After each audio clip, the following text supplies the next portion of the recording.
Hey guys, আসসালামু আলাইকুম। আশা করছি আপনারা সবাই অনেক অনেক ভালো আছেন। চলে আসলাম আরেকটি নতুন ভিডিও নিয়ে।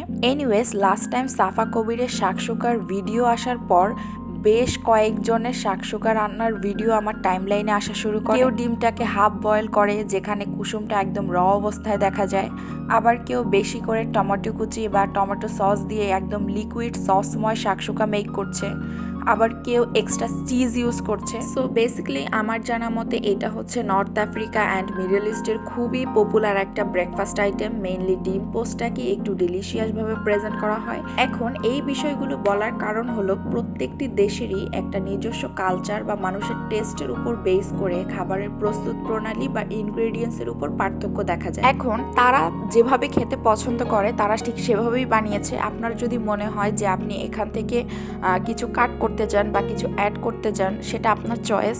বা আপনার যদি মনে হয় যে তারা ঠিক যেইভাবে মেক করে আপনি সেম ওভাবেই খেতে চান, ইটস ইয়োর চয়েস।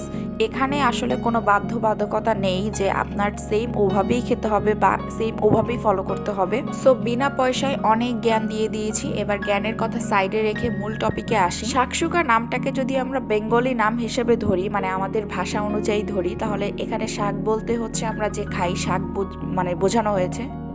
কিন্তু এখানে পুরো রেসিপিতে শাকের কোনো নামগন্ধই নেই। সো আমি চিন্তা করেছি যে শাকের যেহেতু নামগন্ধই নেই, এখানে যেহেতু ওরা আলু এবং টমেটো, যেটাকে আমরা সবজি হিসেবেই ধরি, সো এখানে যদি আরও কিছু সবজি অ্যাড করি তাহলে এটার নামে তো পরিবর্তন আসা দরকার। এখানে নাম দিতে হবে তখন সবজি শুকা। সো আজকে আমি এটার নাম দিলাম সবজি শুকা, এবং এখানে আমি অনেকগুলো সবজি অ্যাড করব। অনেকগুলো বলতে আমার কাছে এই মুহূর্তে যেই সবজিগুলো অ্যাভেলেবেল আছে সেগুলো আমি এখানে ইউজ করছি। যেমন এখানে আমি সামান্য পরিমাণে ফুলকপি নিচ্ছি, পেঁয়াজকলি নিচ্ছি, শিম নিচ্ছি, আলু নিচ্ছি, টমেটো নিচ্ছি, সাথে পেঁয়াজ কাঁচামরিচ তো থাকবে। তবে টমেটোটা আমি রান্নার মাঝামাঝি টাইমে অ্যাড করব, তাই এটাকে আলাদা করে কেটে নিচ্ছি। সবজিগুলো ভালো করে ধুয়ে নিয়ে আসি আর আসি মূল রান্নায়। যারা স্বাস্থ্য সচেতন আছেন তারা এখানে অলিভ অয়েল দিতে পারেন, আমি রান্নার তেলটা ইউজ করছি। এবার পেঁয়াজ আর কাঁচামরিচটাকে হালকা করে ফ্রাই করে নিচ্ছি। এবার টমেটো ছাড়া বাকি সব সবজিগুলো দিয়ে দিচ্ছি।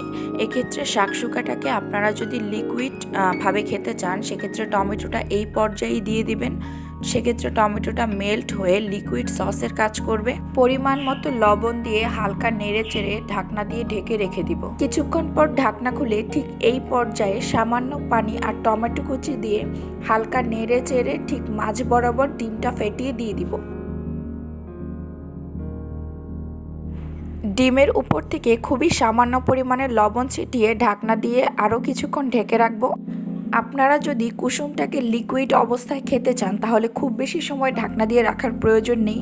আর যদি আমার মতো ডিমের কুসুমটাকে এই অবস্থায় খেতে চান তাহলে অল্প কিছুক্ষণ সময় বাড়িয়ে নেবেন। সো বন্ধুগণ, এই হচ্ছে আমার সবজি শুকা। একটু খেয়াল করলেই দেখতে পারবেন যে এখানে ফুলকপি, গাজর, পেঁয়াজকলি, এই সাইডটাতে টমেটো দেখা যাচ্ছে এবং টমেটোর ঠিক মাছ বরাবরই গাজর দেখা যাচ্ছে। সো ভিডিওটি কেমন লাগলো জানাবেন। আর আজকে এই পর্যন্তই। সবাই ভালো থাকবেন, সুস্থ থাকবেন। আল্লাহ হাফেজ।